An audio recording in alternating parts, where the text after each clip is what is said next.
आपने जो पैसे भेजे थे वो डाके से किसी ने लूट लिए।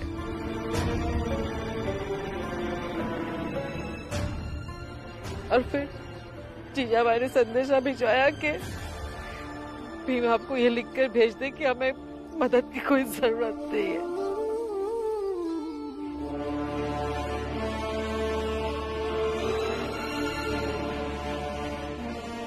कोई बात नहीं बाबा, अब आप आ गए हो ना तो सब ठीक हो जाएगा। चलिए अब घर चलते हैं। इतना सब कुछ हो गया, तुम सब लोग संघर्ष करते रहे।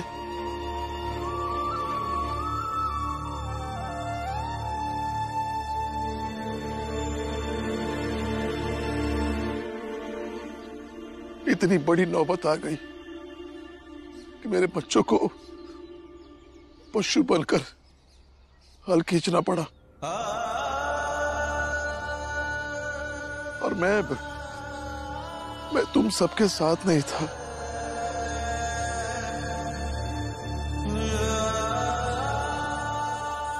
ऐसा बाप हूं मैं, गैर जिम्मेदार, असफल। नहीं बाबा,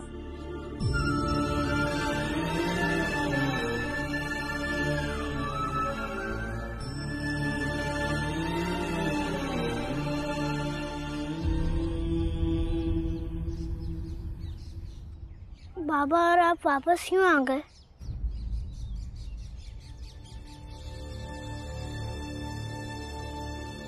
बताइए, आप दोनों वापस क्यों आ गए?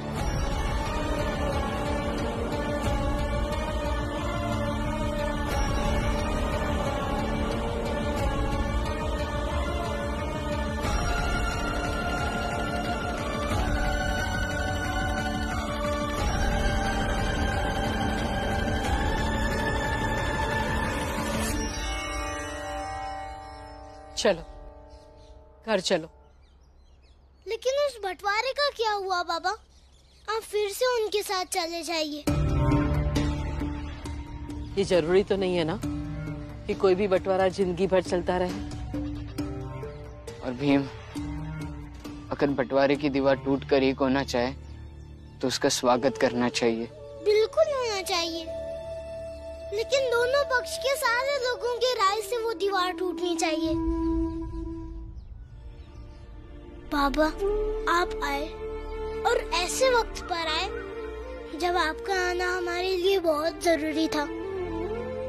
बाबा, आपके साथ रहने से जीवन बहुत सरल लगता है, लेकिन फिर भी आप उनके साथ जाइए।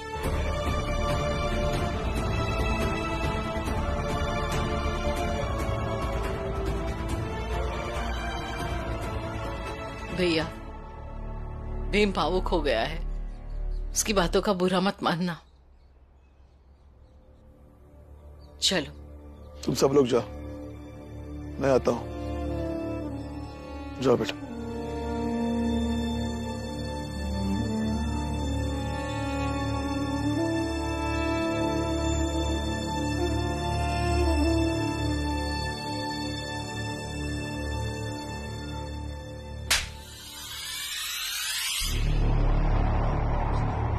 दिमाग से सोच लिया करो, या फिर चाय बनाते बनाते दिमाग को भी उबाल लिए क्या? तो राम जी वहां रहता था, भीमराव बाकियों से दूर रहता था और ये सब लोग यहाँ पे अकेले हो जाते थे। और तुमने उसे वहां से भगा दिया। भागेगा तो वापस यही आएगा ना? आ गया और अब हमारी मुश्किलें बढ़ा रहा है। महाराज, गलती हो गई महाराज, क्षमा कर दीजिए। वो राम जी वहां अपनी जात छुपाकर हमारी जात वालों के साथ आनंद से रह रहा था, इसलिए मैंने सोचा इसे परेशान करते हैं तो हमें आनंद मिलेगा, इसलिए महाराज। यही तुम्हारा क्षणिक आनंद तुम्हारे धर्म का, तुम्हारे समाज का नाश करेगा। परेशान नहीं, पराजित करना चाहिए उन्हें हमेशा के लिए, यहां तक कि इसके बाद कभी भी अपना सर उठाकर कुछ भी बोल ना पाए। ये क्या लगता है तुम्हें? आज की भरी सभा में क्या हुआ? वो राम जी तो आया, अपने परिवार को सिर्फ बचा के ले नहीं गया, हम सबको उलझा गया। इस तरह से कि एक तरह से हम सबको बच के निकलना पड़ा वहां से। सोचो और जवाब दो। शायद इसलिए क्योंकि राम जी सकपाल पढ़ा लिखा है। वो बातों को, हालात के रुख को अपनी तरफ मोड़ना जानता है और मामले को इतना बढ़ा के बोलता है कि हम सब गुनहगार लगने लगते हैं। वही तो बात है, और इसीलिए वो विद्यालय नहीं चाहिए। अगर शिक्षा का हथियार सबके हाथ लगा तो हमारी सत्ता के बीच हर कोई अपना स्वतंत्र अस्तित्व बनाने लगेगा। हमारी मर्जी और धर्म के नियमों के बीच इनके किताबी ज्ञान आने लगेंगे, और ऐसे संघर्षों की वजह से हमारे धर्म का नुकसान होगा। और इसीलिए हमारे धर्म में सबकी शिक्षा की व्यवस्था नहीं की है। सभी शिक्षित हो जाएंगे तो फिर हमारी सेवा कौन करेगा? फिर क्या किया जाए महाराज? मुहिम चलवाओ। हर विद्यालय में हमारी मूर्ति स्थापित करो। विद्यालय के एक हिस्से में हमारा मंदिर बनवाओ।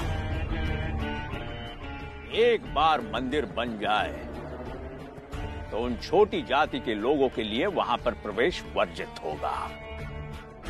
और फिर हर विद्यालय के दरवाजे उन लोगों के लिए बंद कर दो, और यह सुनिश्चित करो कि वो दोबारा कभी ना खोल पाए।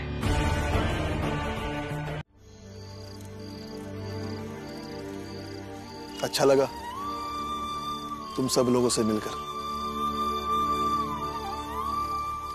एक बात कहना चाहता हूं, हम सबको उनके हिसाब से अपने व्यवहार में, अपने चाल चलन में बदलाव नहीं करना चाहिए।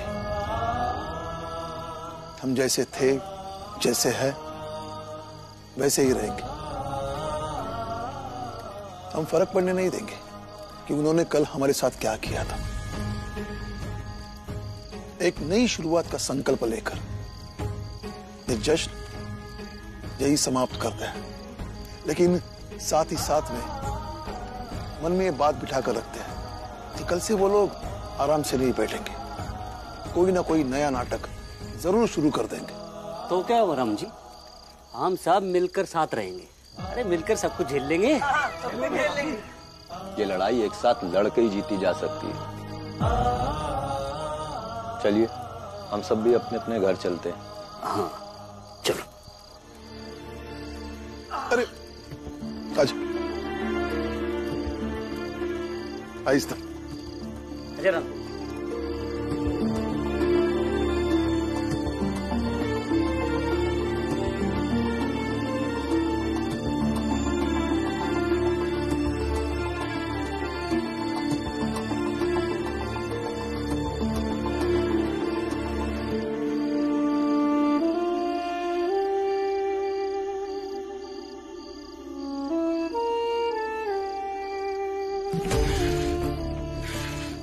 देखो चोर है, इधर चोर है।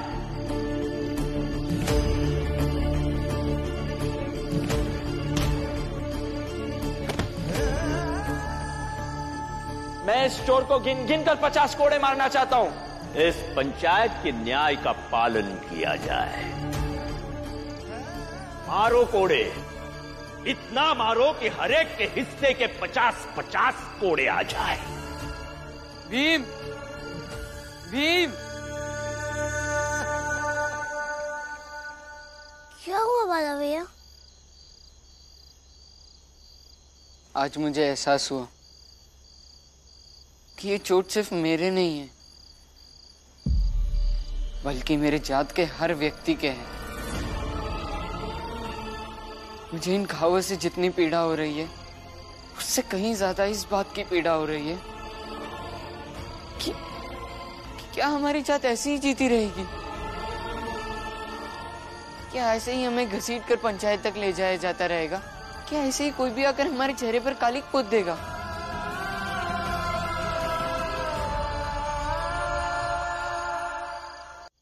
नहीं बाला भैया, हर वक्त ऐसा ही नहीं होगा। एक दिन ये पूरी व्यवस्था बदलेगी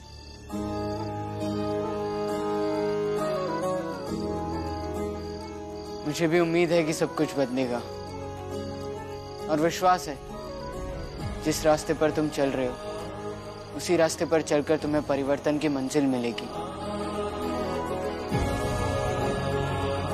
इसलिए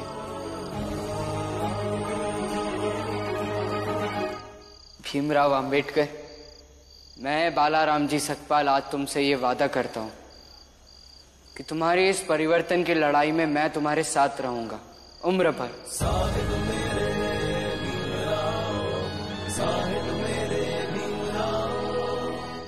एक भाई के रूप से ज्यादा उस जाति के व्यक्ति के रूप में जिस जाति के हम हैं। और मैं भी। या आनंदराव रामजी सकपाल भी तुम्हारे साथ रहेगा, एक भाई के रूप में नहीं बल्कि एक जात के रूप में। और तुम हमारे साथ रहोगे एक नेता के रूप में, हमारे दुखों से मुक्ति दिलाने वाले उद्धारक के रूप में।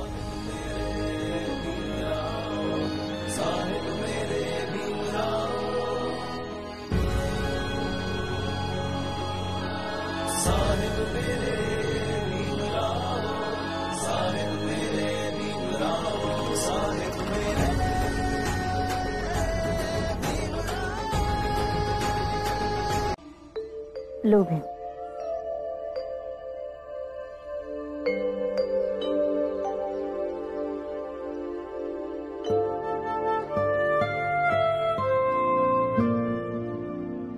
ये आनंद और बाला कहीं दिखाई नहीं दे रहे। पता नहीं, कह के गए थे कि थोड़ा घूम के आते हैं। दोनों भाई सरकारी पेड़ों से अमरूद तोड़ने गए होंगे और क्या। हाँ, जब भी बाला भैया खुश होते हैं वो हमेशा अमरूद तोड़ के लाते हैं और फिर हम सबको बांटते हैं।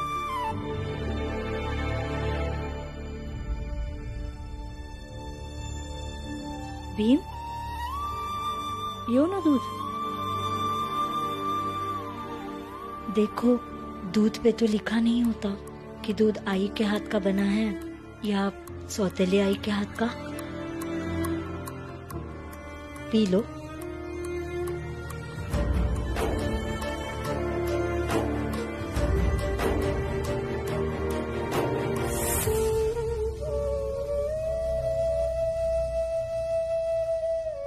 राम जी।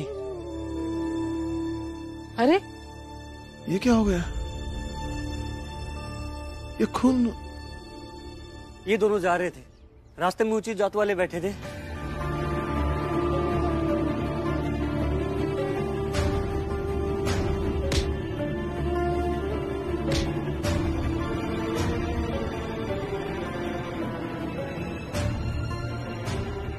मैं अभी उनसे बात करके आता हूँ। नहीं भीम, वो किसी की सुन थोड़ी रहे, वो तो सीधा हमला कर रहे हैं। उनके हमले से हम डर कर ऐसे शांत नहीं रह सकते हैं। भीम, भीम रुक जा। अयो, आप सब लोग अपने अपने हाथों में पत्थर लेकर तैयार रहो। जैसे ही वो पिद्दी आएगा उसमें बिना सोचे समझे पत्थरों की बारिश कर देना। वहीं के वहीं वो मर जाएगा, उसका खेल खत्म। अरे आप लोग खड़े खड़े मुंह क्या देख रहे हैं? चाहिए तैयारी कीजिए। चलो चलो चलो चलो।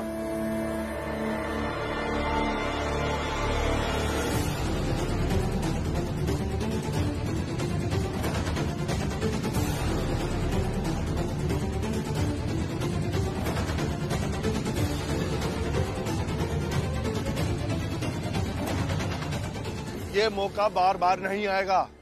आज उस पिद्दी का संहार होगा और यहाँ महाराज की मूर्ति बनेगी। जय भीम, जय भीम, जय भीम। लो आ गया, तैयार हो जाओ सारे। जय भीम, उठाओ पत्थर। जय।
जय भीम।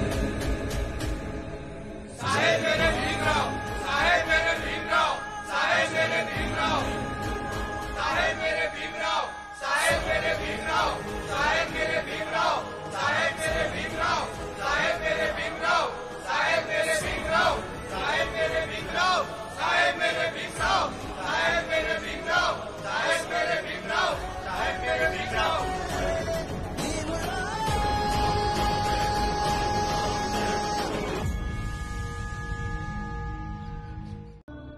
मैं काम ढूंढने जा रहा हूँ। आप इतने जल्दी उठ गए? चाय तो पी के जाइए। चाय तो बाद में भी पी लूंगा, पहले काम जरूरी।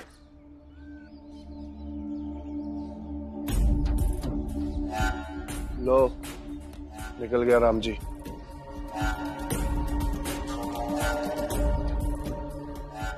आई, मैं पानी भर के आती हूँ।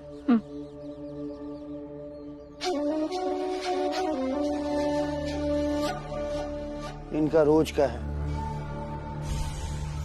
अभी आनंद और बाला आएंगे।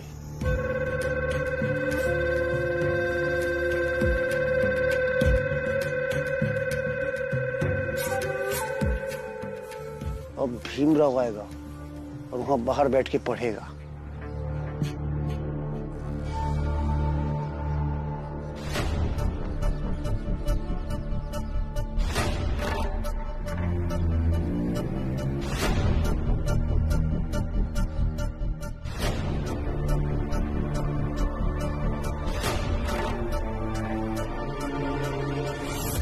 रुकिए, अब दूध लेने जा रही है, मुझे दीजिए, मैं ले आता हूँ। मदद करके ज्यादा महान बनने की कोशिश मत करो।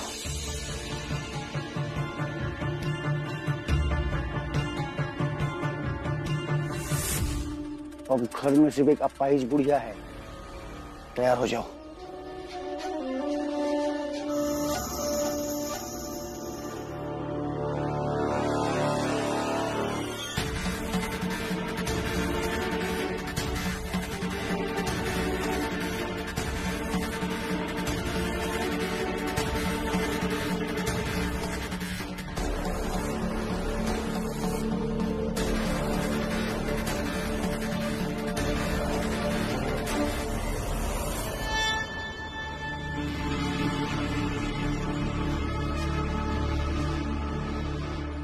थोड़ा पानी मिलेगा पीने को? लेकिन आपको हमारी जात पता है ना? बस इतना पता है, प्यास लगी है। ठीक है, मैं देता हूँ आपको पानी।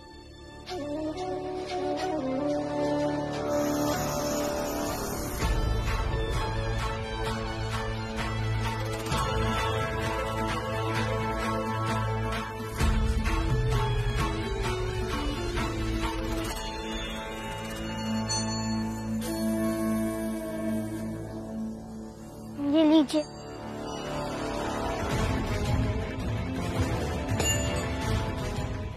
छोड़ो मुझे, छोड़ो, छोड़ो मुझे, छोड़ो, छोड़ो मुझे, छोड़ो, छोड़ो मुझे। जाओ। क्या कर रहे हो आप लोग? छोड़ो इसे, छोड़ो, छोड़ो, कहा ना, छोड़ो, छोड़ो, छोड़ो भीम को। अरे छोड़ दो उसको। हुआ।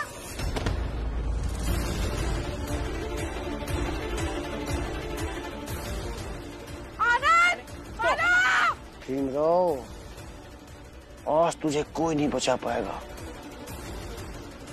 सिर्फ 2 लाठी और तेरा काम तमाम हो जाएगा।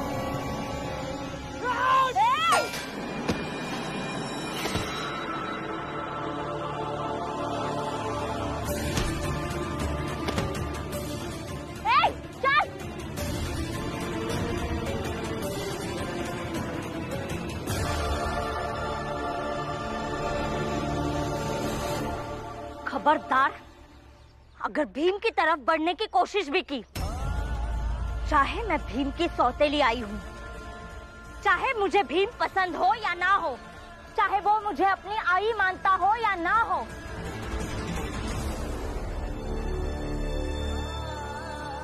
हमारा रिश्ता चाहे जैसा हो, अच्छा बुरा बहुत बुरा, लेकिन जब तक इस घर में जीजाबाई है, इस घर के सदस्य की तरफ कोई आंख उठाकर भी नहीं देख सकता। बहुत बढ़िया, अब सौतेली आई की ममता उभर गई। अरे जिस औरत की वजह से ये घर सत्यानाश हो गया, वो अब इस घर के सदस्य की रक्षा की बात कर रही है।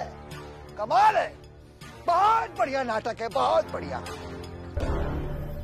मैंने जो कुछ भी किया अपने परिवार के साथ किया, और जो भी करूंगी अपने परिवार के साथ करूंगी, चाहे मैं उनका सत्यानाश करूं या चाहे कुछ और। आप अपने काम से मतलब रखिए, और आइंदा मेरे परिवार के किसी भी सदस्य को कुछ भी करने की कोशिश की तो ये जीजाबाई ना तो सिर्फ आपके खिलाफ खड़ी रहेगी, बल्कि लड़ेगी भी।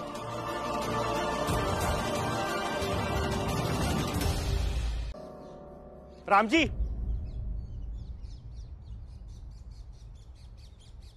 सेठ जी नमस्ते। राम जी, इस भीमराव ने हमारी पूरी जिंदगी बर्बाद कर दी, सब कुछ चौपट हो गया।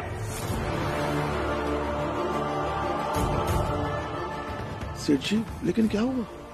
मैं इस भीमराव की बातों में फंस गया। इसने मेरे बिगड़े हुए बेटे को अपने कारखाने में रखने को कहा, तो मैंने रख दिया। पहले तो उसने धंधा संभालने का नाटक किया, फिर धीरे धीरे मेरे सारे कर्मचारियों को निकाल दिया और उनकी जगह अपने आवारा दोस्तों को रख दिया। फिर जो अय्याशी और मस्ती वो बाहर करता था, वो कारखाने में करने लगा। पूरा धंधा चौपट हो गया, सब कुछ खत्म हो गया। व्यवसाय के लिए जिन जिन लोगों से मैंने पैसे लिए थे, उन किसी के पैसे में चुका नहीं पाया, और मुझे मेरा कारखाना गिरवी रखना पड़ा। सब कुछ बर्बाद हो गया। मैं तो सड़क पे आ गया इस भीमराव की बातें सुनकर। सेठ जी अब इसे गलत तरीके से समझ रहे हैं। भीम, एक व्यक्ति परेशान है और तुम उन्हें समझा रहे हो कि वो जो सोच रहे हैं वो कैसे गलत है। पहले भी तुम्हें कह चुकी हूँ कि तुम्हारा तरीका सही नहीं है।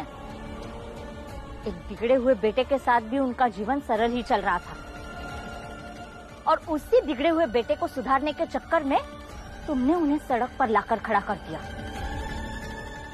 लेकिन मैं तो बर्बाद हो गया ना, अब मैं क्या करूं? मैं आपके साथ चलता हूँ, कोई ना कोई उपाय निकल आएगा। रहने दो, पहले ही उनका सब कुछ बर्बाद कर चुके हो। अब तुम्हारे बिना अकेले उन्हें रास्ता तलाशने दो। जीजाबाई शांत रहो। सेठ जी आप चिंता मत कीजिए और भीम को दोष भी मत दीजिए। चलिए मैं देखता हूँ कैसे और क्या करना है। मैं भी चलता हूँ। नहीं, जो बात बनने वाली है वो भी बिगड़ जाएगी। तुम यही रुको। राम जी तुम चलो।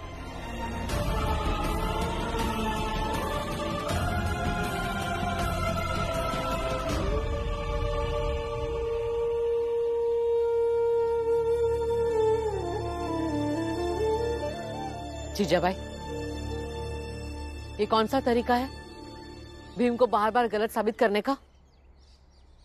इससे बच्चा हतोत्साहित हो जाता है। अच्छा, अगर आप सबने पहले ही उसे सच बता दिया होता तो आज ये दिन नहीं आता। मैं तो उसे वास्तविकता की जमीन पर लाना चाहती हूँ, और वो मैं लाकर रहूंगी।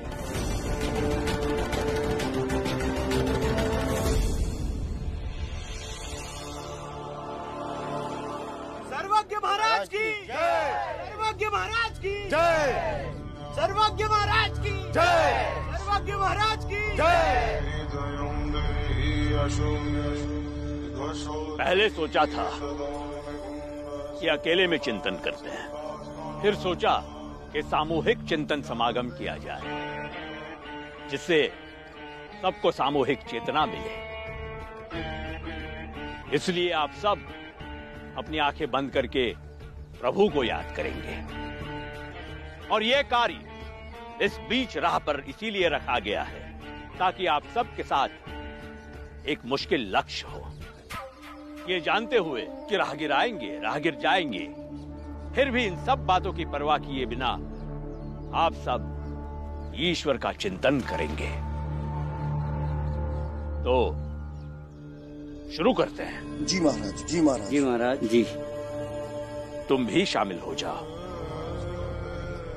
बैठो।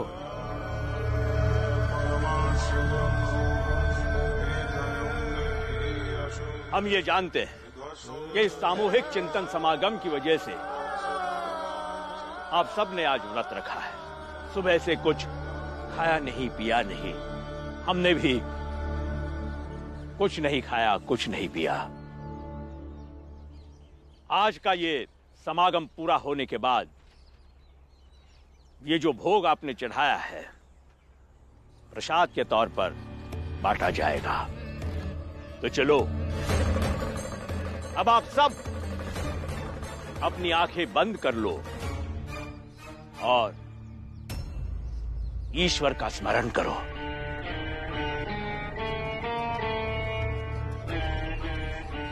दिख रहा है ईश्वर? नहीं महाराज, नहीं दिखे। और ध्यान लगा के देखो, दिखेगा, अवश्य दिखेगा।